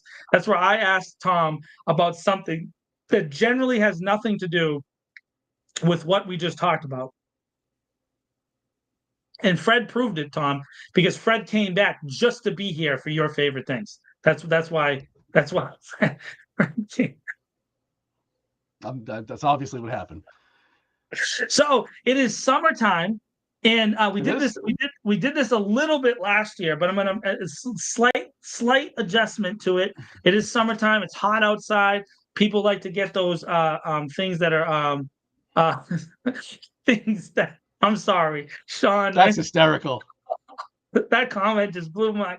Oh man. Anyways, so it's time to cool down. And we've been getting of course he's gonna put it on screen. That's good stuff. How to derail a thought process 101. Sean is the man. So real quick, it's the hottest time of the year. We did ice cream last year, but it was kind of at the beginning of the Tom's favorite things that we started this, and so I'd like to recircle back. It's a we're repeating now. It's getting old. Classic thing. No, but we're gonna make it a little bit different because I'm not letting you off the hook. Okay, so your favorite ice cream, but not like ice cream in a bucket, right? So it's got to be like a Hoodsy Pop or a Klondike bar or something like that. So it's something that is ice cream form. Could be gelato, could be popsicle related, but it is not. It is a staple in your freezer, but not actual buckets of ice cream. Something like that. What is your favorite ice cream thingy? I first will give the same answer that I gave last time, and then I'll give you the real answer. That Ben & Jerry's dirt cake is orgasmic. I don't know how else to describe it. It's amazing. It's funny this time. And I'm going to go with it's a thing I get at BJ's. It is like Oreo Pops, like on a stick type of, on a stick, and it's one of them things. Oh man, like wrongly good. I mean, I'm sure they have them elsewhere. That's I'm sure they're able to be found elsewhere. That's just where I find them. But there's like an Oreo, whatever, ice cream on a stick thing. That's stupid good. Stupid good. So I have two, because I want to give you a popsicle option. So popsicle option's got to be the bomb pop, the red, white, and blue. Perfect time to want to be patriotic and lick a phallus version. What I say? Did I say something wrong? But anyway, No. The bomb pop is dope. It's tasty. It still works. I just saw Jerry earlier today driving Jeremiah's ice cream truck around. But I love the there's like three versions of it too. It's like it's either Mickey Mouse, the Ninja Turtles ice cream, or Batman, right? And it's like an ice cream on a stick and has gumballs or those things in the eyeballs. So I'm a big fan of those things. I love those stupid things. Are you 5? You literally just said I love Batman pop. I love Batman pop, and I promise you, I promise that I will do a reel at some point in the next week with me with the Batman thing, and I'll bite Batman's ear, and then I'll go, I'm Batman. I'm guaranteed that will happen in the next 7 days. I gotta clip that. I usually don't do that to you, but I gotta clip that. You gonna clip that? Put that on? Gonna make a reel of that? Oh no! The WWF ice cream bars, those were great too. The Randy those back in the day. Oh man, Macho Man's were the best by far, in my opinion. I thought the Macho Man. Weren't they all the same? It's just who was on it? The rappers were different. Yeah. Yeah, the rappers were different, but the Macho Man one was cool with the hat on the top there. Oh, here's the Fred imposter. We got dueling Freds in the chat. So that means two Freds. I don't know what to do. I don't know how my life is going. I mean, who has veto power? If only one can be mayor. Yeah. Well, like Highlander, there can be only one, so they need to fight to the death. With swords on top of a roof. I'm a big Highlander fan. What, do you all like Highlander? How do you not know Highlander? Thank you, everyone, for spending this time. I got a plug. I forgot. I got a plug. I'm sorry. Okay. No, you're good. Two things. One, the Dead of Winter Horror Festival is coming back next February, which is exciting. A third year in the city of Worcester, a horror festival in the middle of the winter, February 21st and 22nd. And if you go to deadofwinterentertainment.com/festival, pretty sure that's what it is. You can just go to deadofwinterentertainment.com and look for festival, and you can get your tickets now. We, recognizing the economy, we have lowered prices. So it's only $20 for a single day, $40 for the weekend. And if you want a VIP, which comes with a t-shirt and a poster and all that other stuff, it's $75. So we reduced prices all the way around to kind of help people out, because we're just trying to do better things for the city of Worcester. So that's one thing. And the second thing is we're doing the fire documentary. And the fire documentary is called Burning Down a House. It's on the state of firehouses in Massachusetts. We're going to be doing that over the next few months. Tommy Dwyer and I, we won that from the Last Call Foundation. We won the grant. And so make sure you're talking to your city councilors about the state of the firehouses. There are some that are new, so that's not all of them, but several of them are older. And so I think that's an important thing to kind of push for them, because they need to get that last part of the loan. That should be a priority. Just like the schools should be a priority, but we should also, care about the firefighters in the state that they live in. I know there's a lot of other community priorities as well. I'm not saying that this is more precedental than that. I'm just saying it's important, and I'm going to try to push it as much as I can on the various platforms that you can find me on, usually with Tom. And that's it. There's my plugs for the week. Awesome. Thank you, everybody, for joining us, participating, and whatnot. If we missed questions, sorry. But as always, we will try and screw it up less next week. Until then.